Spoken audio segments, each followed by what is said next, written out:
Oh, good morning, or shall I say, hello and welcome to the first ever Ra's Daily Drive. A little vlog here that we're going to try out, see how people react, see what people think. I'm Ra, that's W-R-A-A, in case you're wondering, not the Egyptian sun god.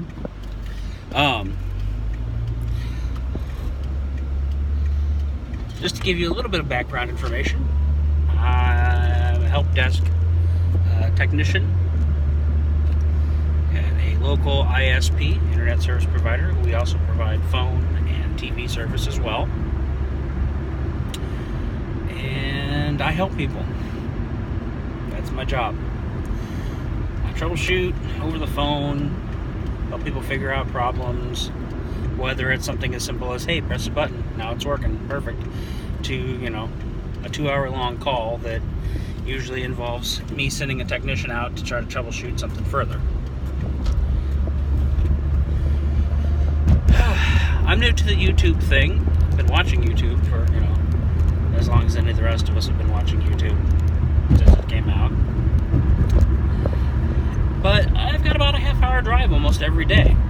And I figured, why not do something interesting with the drive? Sure, I could sit here and continue to listen to music and whatnot. And I thought, here's a good chance to sit back and quote-unquote talk to people, kind of engage with others. And, so that's what we're going to try out. Today, we're going to start out on a really nerdy topic. And it's a topic that many YouTubers have covered. And I'm going to give you my own personal take on it. And that's Dungeons & Dragons. Or role-playing games in general. But specifically today, Dungeons & Dragons. I've been playing since, probably around high school. Mid-teenage years. And I started out with second ed.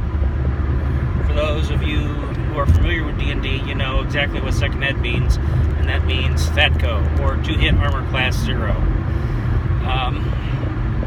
Love it or hate it. Some people like it, some people absolutely could not stand it. I'm not particularly a person who enjoys much in the way of math. So for me, it wasn't my thing. Eventually graduated to D&D 3.0, and then soon after that, 3.5. I have not played Dungeons & Dragons 4.0. And the reason for that was I had a bit of a hiatus playing Dungeons & Dragons. I just didn't have a group at the time. And, that's how it went. So by the time I got back to D&D, many people were playing, 3.0, 3.5, Pathfinder, which for some people, they consider that 3.75. It's a neat setting. I don't have anything against it.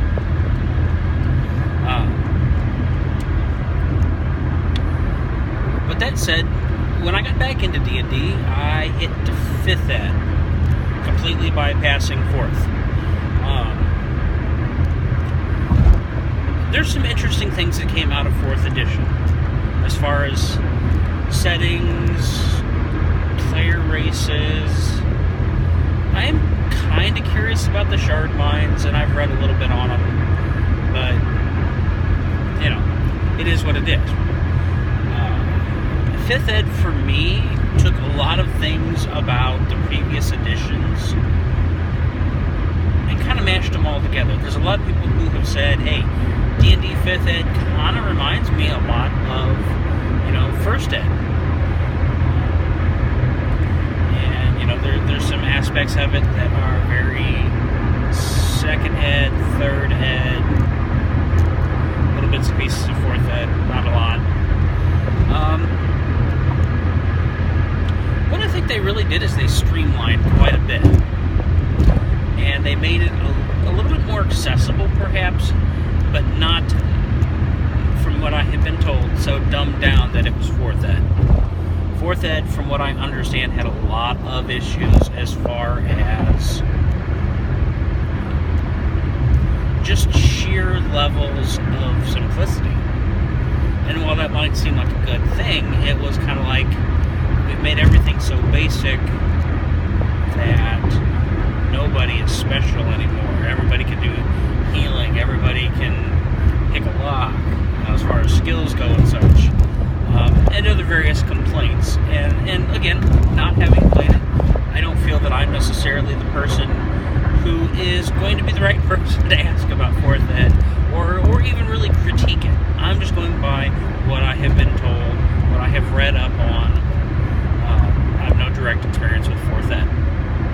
I picked up some of the books occasionally at the bookstores, looked at them, and thought, you know what, this is some nice artwork, but I really don't have a desire to delve into 4th Ed whatsoever. So, 4th Ed, right there. 5th Ed, I enjoy it. There's a nice return to certain things, even little things. Coinage, the reintroduction of Electrum is kind of a neat thing to see. Right now,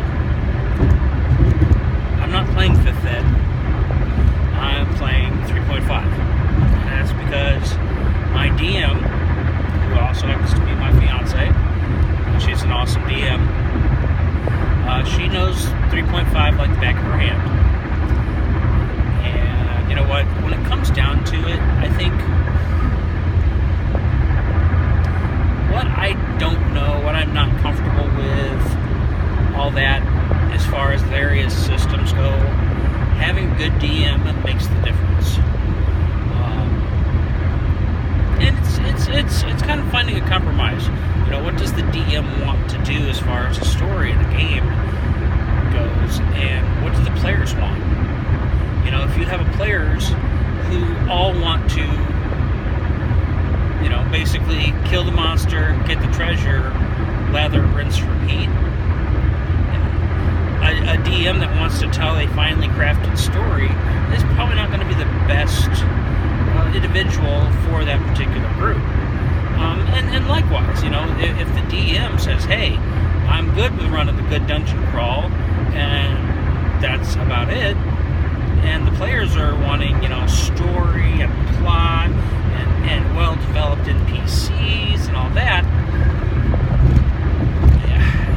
maybe your sessions aren't going to necessarily be as much fun as you could have.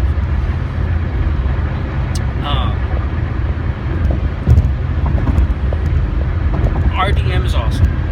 She has what I feel is a very good balance of here's some combat, here's some story, here's some plot, here's some well-crafted NPCs. Excuse me. And you know, when it comes down to it, it works for our group currently as it is. And we've had some fluctuations in the group. Some folks have had to, you know, they have life. We're all adults. Life happens. And we've all made it very clear with each other, hey, we understand that. We know life happens. And we can't expect everyone to drop what they're doing, come over, roll some dice, and play pretend. And let's face it, that is kind of what role-playing games are. They're a big old game of pretend with rules. And you know what? There's nothing wrong with that. Nothing wrong with it at all. I think, personally, it's a good little break from reality. And everybody has, I think, something that they can really do and find that little escape and that little break from reality. You know, maybe you like the sports ball. Cool. That, you know, if that's your thing, go for it. I don't have a problem with sports ball. Be it basketball, football, soccer, hockey. It's not technically a ball, but I know. Still, if you like sports, cool. If you say, hey, I want to get outdoors, I want to go play paintball, I want to go camping, I want to go hiking, that's awesome. I enjoy those things. You know, I'm not a one-dimensional individual. I'm not even a two-dimensional individual. I like to consider myself, it's fairly well-rounded. I like to go camping. I like to go hiking. I have a bicycle that has been collecting a lot of dust of late, simply because I just have not gotten around to getting it back out, putting air back in the tires, and getting out and going bike riding. The fact that my fiance doesn't have a bike right now does kind of impact that a little bit, because I would want to go do that with her. But either way, whatever your escape from reality is, whatever your break from the monotony of the world, if you have one, there's nothing wrong with that. So long as you don't let it overrule the real world, I think. And I think that's where some people, you know, fall into that trap. Some people love video games. Hell, I love video games.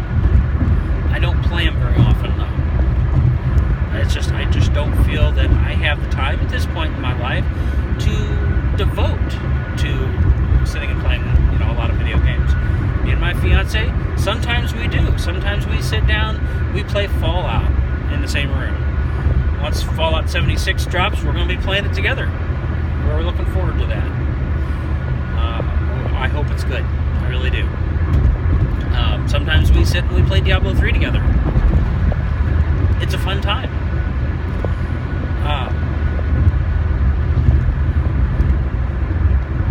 Either way, regardless of what activity it is you like to do, I think that it's cool. I think it's fine so long as it's not harming anyone, yourself included, to get involved in that, as long as, again, it doesn't take away from your real world. You know, some people need that break. Some people, you know, reach that point of the world has gotten too much. I need to step back and take care of myself, and that's fine. I don't see a problem with that.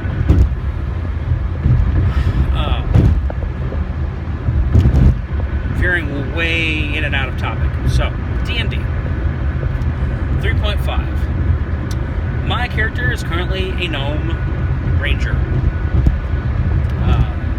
Kasdan. And when we sat down to play D&D, our DM asked us, hey, what kind of game do you guys want? What do you want to do? Do you want a dungeon crawl over and over and over again? Do you want mostly role-playing? Do you want, you know, a game where you're the big bad heroes that come in and save the world? Do you want to not be the big bad heroes and be the guys in the background? Do you want to, you know, rebuild the world and shape it and all that, your own image and so forth? And a whole lot of questions. And that really caused us as the players to sit down and go, what do we want, guys? What do we want? And after some discussion, we all came to the agreement. We kind of wanted a world-building game. You know, and a world-building game in D&D can be as big or as small as you really want it to be. Our current time, our story is, you know, we're all here in this little town of Vigilance Bay. And Vigilance Bay was basically a garrison and a refugee camp when the local big city got trapped under a very nasty spell. Time's frozen at that big city, and basically Vigilance Bay became a tourist town. People came in to see this, and some people came to mourn the loss of their loved ones trapped inside the city. Some came to say, hey, I am all powerful, I'm going to break the spell. Some have gotten trapped doing so. Some people are just like, wow, look at this thing. So yeah, Vigilance Bay was a tourist town, and has been for the last 50 years in game world time. And our characters are basically there, we're making a living, and we exist as part of that tourist town. And for us, steps to do is basically start making the town more than just a tourist town. We have started building the town up. We've added new people with skills that are necessary to make the town self-sufficient, not having to rely solely on tourism. And I think it's working out really well thus far. To kind of get back to what I was saying previous about Real World, we've had a few players who have had life going on. Not all of them can make it all of the time. We haven't had a full game crew in a while.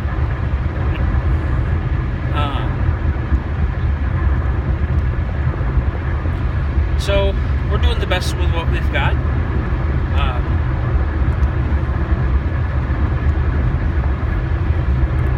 We've also added some new players, and that has helped kind of round things out a little bit. I think we may add another player, maybe two. Some of them may come in when people have gotten back from what they're doing. One buddy of ours who's playing, he has recently signed up to be an over-the-road truck driver. And he's loving it. He's doing great. He's team driving. And as it turns out, his co-driver has an interest in playing D&D. So they may perhaps join us when he's in town. And that's awesome. Not only do we get to hang out with him, we get to meet someone new. And I think that's, an enjoyable thing about the game is you can play video games. You can plug in a mic and a headset and sit there and talk to the people you're playing with. Hopefully it doesn't end up being lots of, crude comments back and forth. Oh, you're a jerk, you suck, blah, blah, blah, you're such a noob. And all the, stereotypical things that you might hear over a video game chat session. And that's not to say that all video games end up like that. I know there are groups out there who play, and they are great. They communicate well. They don't sit there and just rag on each other. They actually talk. And if that's what you enjoy, that's cool too. But I don't really feel that that's really a social aspect of, sitting down face to face with somebody. And that's one of the things I love about D&D. You can play it online, sure. You can Skype somebody in, and at least with Skype you get to see the person's face. I still prefer, sit down. You've got pen, you've got paper and pencil, and you've got other players there. Maybe you've got your drinks and your snacks all sitting there on the table. You're rolling dice, and I think that's cool. I think that's a really fun time because you're actually getting to sit and talk with your friends. And every gaming group is different. Some groups are very super serious about it. They take this very seriously. There's not a lot of joking. It's a very, okay guys, we're going to go in, we're going to do this, we're going to get this thing done, we're going to take care of the monster, we're, okay, you're going to be healing, you're going to be hitting hard and heavy with this, you're going to be giving us buff spells, all of that stuff, and they're very serious and still excited about it though, passionate about it, and that's cool. And then there's us. We don't take it overly seriously. And we sit. We make jokes. Some of those jokes are as our characters. I'm playing a gnome, and he has a very quirky, weird sense of humor that some of his human compatriots don't always get. Sometimes it works. Sometimes there's laughs. Sometimes there's weird looks like, what? and which in and of itself can be funny too. So I think for that, it's just sitting around a table with your friends and occasionally meeting new people that way is really enjoyable. And as a hobby, You can invest in it. You can buy the books. You can buy dice. You can buy a lot of dice. Guilty as charged. You can buy little miniature figures to represent your character, for if you've got like a full-size, well, not full-size, you've got like a 1x grid, 1x1 grid on the table, that can represent the walls and the doors and the monsters and whatnot. You can invest in this hobby, but you don't necessarily have to invest much. A cheap set of dice might run you $5.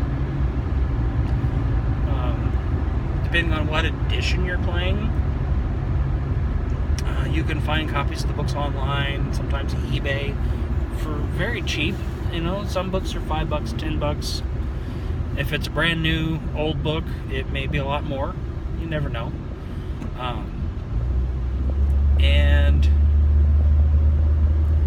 it just depends on the level you want to get involved. It's a lot like, I think with any hobby. You can go out and skimp on equipment and you'll save yourself some money, and maybe you'll still enjoy it just as much. Some hobbies you don't want to skimp on equipment. If you're a rock climber, don't skimp on equipment. Please, whatever you do, don't skimp on equipment. If you go camping a lot, you don't want, a cheap little tent that's going to rip or leak the first time you use it. You want something that's probably decent. But if it's something you're trying out for the first time, you don't necessarily need to go out and buy the greatest and most priciest gear. You just need something that's going to work, something that'll give you the idea. Or better yet, if you know someone, maybe borrow some equipment. And likewise with D&D, you can do it that way too. Some people have a ton of extra dice. Not a literal ton, not even a metric ton, but a lot of extra dice. And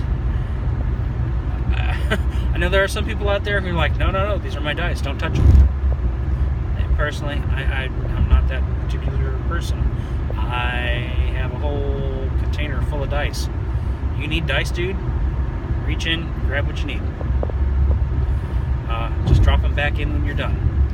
If it's from my big bucket of dice, which I've bought a few pounds of dice from Chessex.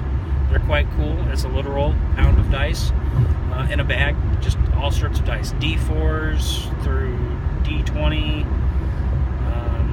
Usually they come with like one full set from Chessex. It's about $25. But, on a whim once in a while, you just want to see what you get, because you never know. So yeah, if someone really needs their own set of dice,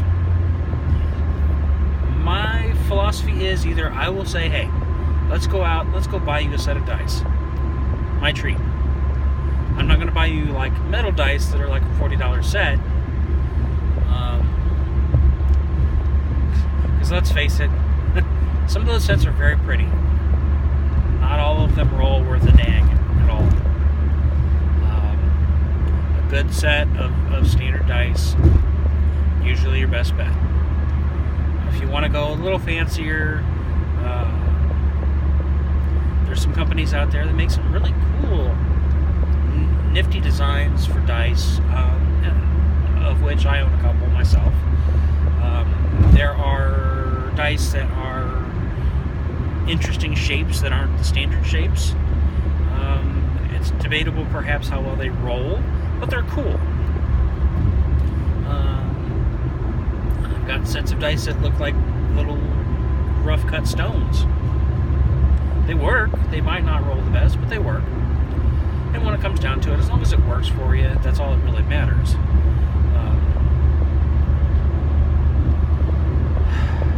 So off topic.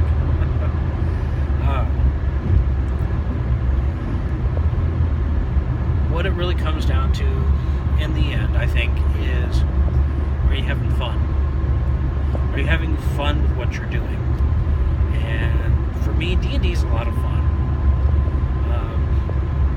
I enjoy D&D a lot, and I think I may well be old and gray, and I'll still be enjoying D&D a lot, or some variation of it. Maybe I won't be playing D&D specifically. Maybe it'll be some other role-playing game. I like Star Wars. I like Star Trek. I've enjoyed Firefly. I have an interest in playing Call of Cthulhu, Paranoia. This computer's your friend. And all sorts of things. There's D20 Modern. There's Old West games. There's Vampire the Masquerade, Werewolf the Apocalypse, the whole shebang, and cataloged from White Wolf. There's a lot of those games that are enjoyable. It just comes down to what genre you like, what genre you're interested in. There's GURPS, there's Traveler. There's a ton of stuff out there. I've known people who have wrote their own books and gotten published.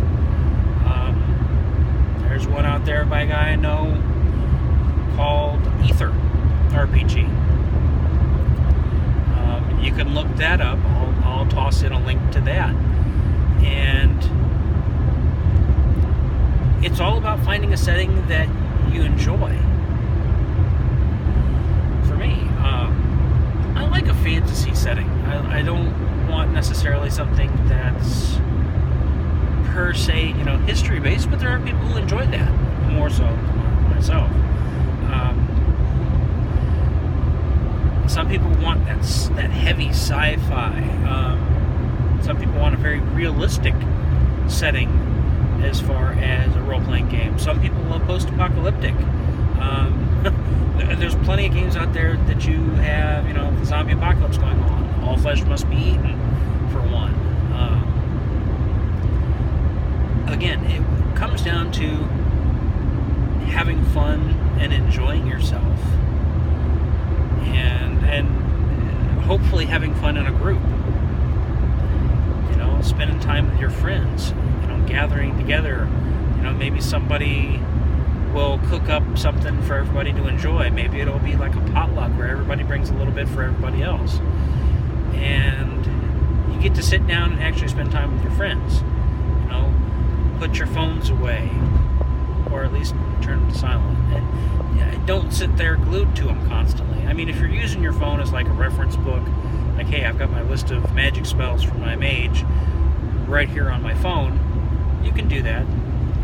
But sometimes it's good to unplug. And that's probably ironic stating that here in a YouTube video.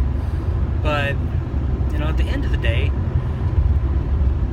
your phones aren't your friends. Your phones aren't your friends. And actually sitting down to spend time with your friends who,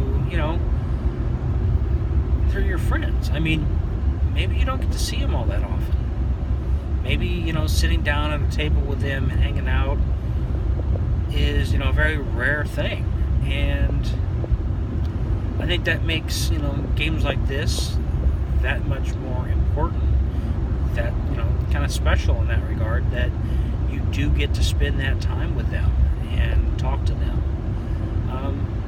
Because let's face it, the entire time you're sitting there at the table, you may not be, playing the game. There's socialization within that and even outside of it. So, I think personally, if you've got a good imagination and you're willing to take a little bit of time or work with somebody who has a little bit of time to help you out with it, give role-playing games a chance. D&D is not for everybody, but there's a lot of games out there. There's a lot of settings, a lot of genres. Maybe there's one out there for you. Maybe there's not. Maybe it's not your thing. Maybe it never will be your thing, and that's perfectly fine. So, find some time. If you want to give it a shot, check out your local game store if you don't know anybody else who's into it. A lot of game stores have games where pretty much anybody can come play. And a lot of them are out there specifically with the purpose of helping people who are new to the game learn the game. Certainly with social media, finding other people who share those kind of interests is a lot easier than it used to be. It used to be if you didn't know somebody who played, something like D&D, and you couldn't find anybody, or you didn't have a local game store, getting into that hobby was a lot harder, a lot more difficult. Nowadays, we've got TV shows and movies that have referenced things. We have celebrities who openly have stated, hey, I totally play D&D. And you're looking at some of these people and going, they play D&D? This isn't the days when, D&D is this satanic thing, because it never was. It was people who just don't agree with it, don't like it, don't understand it,